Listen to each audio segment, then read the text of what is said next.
অবশেষে সরকারি চাকরিজীবীদের জন্য সুখবর। শপথ গ্রহণের পর অর্থাৎ ক্ষমতা হস্তান্তর পাওয়ার পরেই সর্বপ্রথম কার্যকর করা হবে নবম পে স্কেল বলে ঘোষণা দিয়েছেন তারেক রহমান।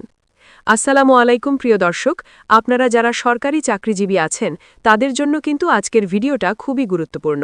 তাই ভিডিওটা না টেনে শুরু থেকে শেষ পর্যন্ত দেখতে থাকুন আর ভিডিওতে একটা লাইক দিয়ে চ্যানেলে সাবস্ক্রাইব করে রাখুন নবম পে স্কেলের সর্বশেষ আপডেট সবার আগে পাওয়ার জন্য। অবশেষে সরকারি চাকরিজীবীদের দীর্ঘদিনের প্রত্যাশা পূরণ হতে চলেছে। নির্বাচনের সংখ্যাগরিষ্ঠ আসন নিয়ে সরকার গঠনের প্রস্তুতি শুরু করেছে বিএনপি, আর দলের বর্তমান চেয়ারম্যান তারেক রহমান ঘোষণা দিয়েছেন শপথ গ্রহণের পরপরই কার্যকর করা হবে নবম জাতীয় পে স্কেল।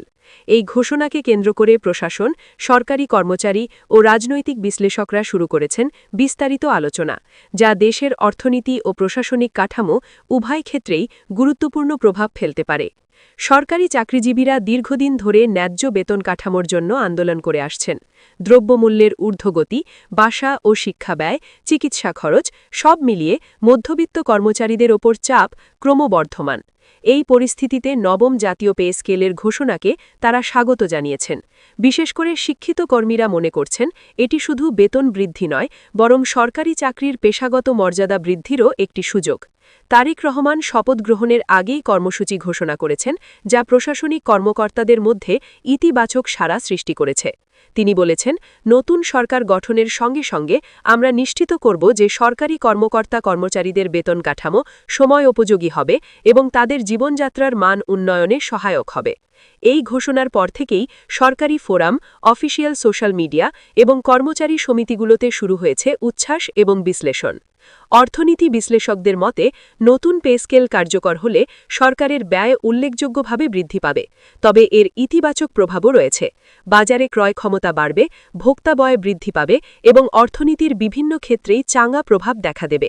তাছাড়া কর্মচারীদের আস্থা বৃদ্ধি পেলে সরকারি সেবা ও প্রশাসনিক দক্ষতায়ও উন্নতি আশা করা যায়। তবে তারা সতর্ক করেছেন, বাজেট পরিকল্পনা সুনির্দিষ্ট না হলে অর্থনৈতিক চাপ তৈরি হতে পারে। প্রশাসনিক দিক থেকেও নবম পে স্কেল বাস্তবায়ন একটি জটিল প্রক্রিয়া। সাধারণত একটি কমিশন সুপারিশ প্রণয়ন করে, তারপর মন্ত্রিসভার অনুমোদন এবং গেজেট প্রকাশের মাধ্যমে তা কার্যকর হয়। তবে বিএনপির সূত্র জানাচ্ছে, প্রাথমিক পর্যায়ে পরিকল্পনা সম্পন্ন করা হয়েছে, যাতে শপথ গ্রহণের সঙ্গে সঙ্গেই প্রক্রিয়াটি শুরু করা যায়। এই উদ্যোগ প্রশাসনিক জটিলতা কমাতে সাহায্য করবে এবং সরকারি কর্মকর্তা-কর্মচারীদের প্রত্যাশার সঙ্গে সামঞ্জস্য রাখবে। রাজনৈতিক বিশ্লেষকরা মনে করছেন, নির্বাচনের পরপরই এমন অগ্রাধিকারমূলক ঘোষণা নতুন সরকারের কর্মদক্ষতার বার্তা দিচ্ছে। এটি সরকারি কর্মকর্তা-কর্মচারীদের আস্থা অর্জনে গুরুত্বপূর্ণ ভূমিকা রাখবে। একই সঙ্গে বিরোধী দলগুলোর পর্যবেক্ষণও শুরু হয়েছে, কারণ এমন গুরুত্বপূর্ণ পদক্ষেপ দেশের রাজনৈতিক ভারসাম্যকে প্রভাবিত করতে পারে।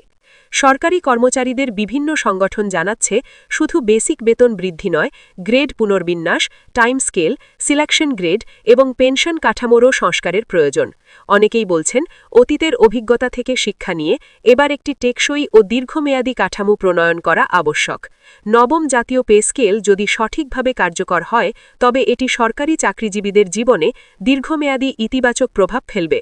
সব মিলিয়ে শপথ গ্রহণের পর নবম জাতীয় পে স্কেল কার্যকর হওয়া মানে শুধু বেতন বাড়ানো নয়, এটি সরকারি চাকরিজীবীদের মর্যাদা, জীবনমান এবং ভবিষ্যৎ নিরাপত্তার সঙ্গে সরাসরি যুক্ত।